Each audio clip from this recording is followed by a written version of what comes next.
Using a lasso to ride a bolt of lightning is not a good way to conduct yourself. You get it? Conduct, because electricity. Yeah, forget it.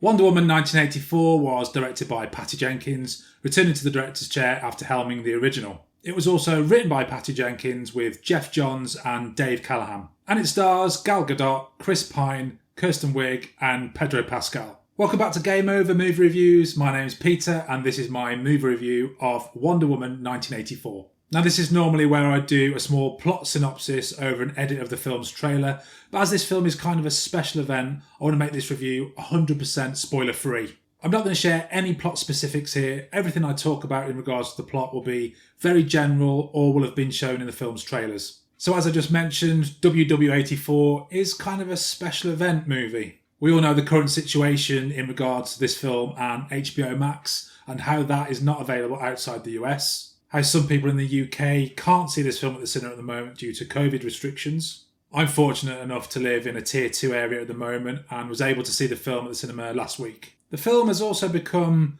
really important to a lot of people. For those who've been able to see it, it feels a bit like a beacon of light in these dark times. And for those who've enjoyed the film, its positive message, its bright colour palette, its optimism are really what we all need right now. Sadly for me, whilst that is true, and I enjoyed Wonder Woman 1984's vibe, its colour, its optimism, a lot of it left me feeling crushingly disappointed and extremely frustrated. So let's do the good stuff first. Gal Gadot is good, very good sometimes. Not great, but pretty good. Pretty good. She feels just a little bit less stiff than she did in the first film, which, by the way, I generally enjoyed. Her character arc feels just a little less interesting in this film, though that's to be expected when compared with an origin story. She gets some more emotional stuff to work with in this film, and she does okay with it. The Oscars aren't going to be calling, but she does fine. However, Gadot brilliantly handles the badass side of being a superhero. She's great when she has to smash stuff up and be acrobatic, and she holds nothing back. Some of the CGI is better in WW84 than in the first film. I thought Wonder Woman had a few patchy CGI moments, as if the filmmaker's skill and perhaps the budget didn't match its ambition. Here, for the most part, everything feels more solid and a bit less floaty and cartoony. However, there are exceptions which I'll go into later. As I said in my intro, the film has a very positive and optimistic message and vibe. Some of this is achieved via the plot, and I won't go into that, but I think it's one of the better aspects of the plot. And although I didn't love this film at all, and I think it has a ton of issues, I really admired its positivity and its message. You'll all know by now, I hope, that Chris Pine is back as Steve Trevor. I really like Chris Pine, so in some ways I was happy he was back. I like the chemistry between him and Diana, though it's not quite as natural as it was in the first film, and I really enjoyed kind of plot mirroring from the first film, which I can't really go into. Are you hoping to catch Wonder Woman 1984 at the cinema if possible? If not, will you be watching it on HBO Max or VOD when it's available? If you've been lucky enough to see the film, did you like it as much as the first film? Or where does it rank in the DCEU for you? If you're enjoying this review, I would greatly appreciate it if you click on that subscribe button. And it's my birthday today, so it'd be a lovely birthday present. And if you like this video, please like this video. So, to what I didn't like about Wonder Woman 1984. The big one is the plot. I'm going to go as far to saying it was nearly shit.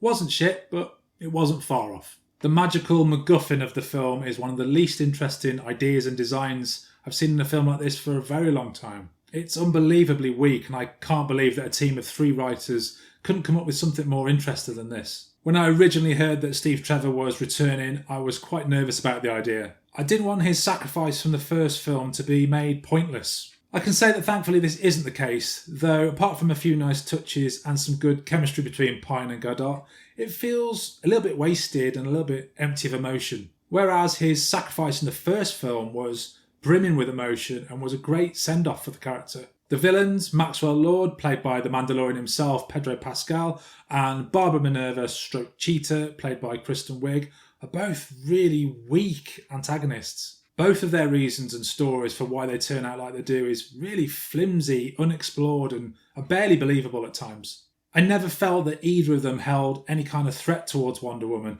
and the way they're both vanquished is genuinely pitiful. Kristen Wiig and Pedro Pascal are both fine. Kristen Wiig, I would have liked more from her, more from her character, more for her to do. It felt to me that anyone could have played this role and it would have been fine. Pascal is obviously having a great time with that helmet to obscure his face, and he really hams it up as Maxwell Lord at the start, and it's a very enjoyable performance. I was less convinced by him the more it went on, the more straight it got and the more emotional. But a lot of that is down to the weakness of the story and the character's arc, not really Pascal himself. As I said earlier, some of the CGI effects are much better in this film than they were in the first film. There was one scene, however, where two elements came together in a CGI action sequence and it looked absolutely abysmal. Plus, it was done in slow-mo, so you could see just how bad it was in excruciating detail. Some of the real hand-to-hand fights looked pretty good, but later on in the film there's the real versus CGI, which doesn't look great at all. There's lots of fast edits, close-ups, you can't really see the joins. The problem with this is that it makes the fights less exciting and convincing because you can't quite see what's going on, you can't see the scale of it. Next to the plot, the second biggest issue of the film for me was the rules of the world, and specifically how they could just be added, broken, rewritten on a whim.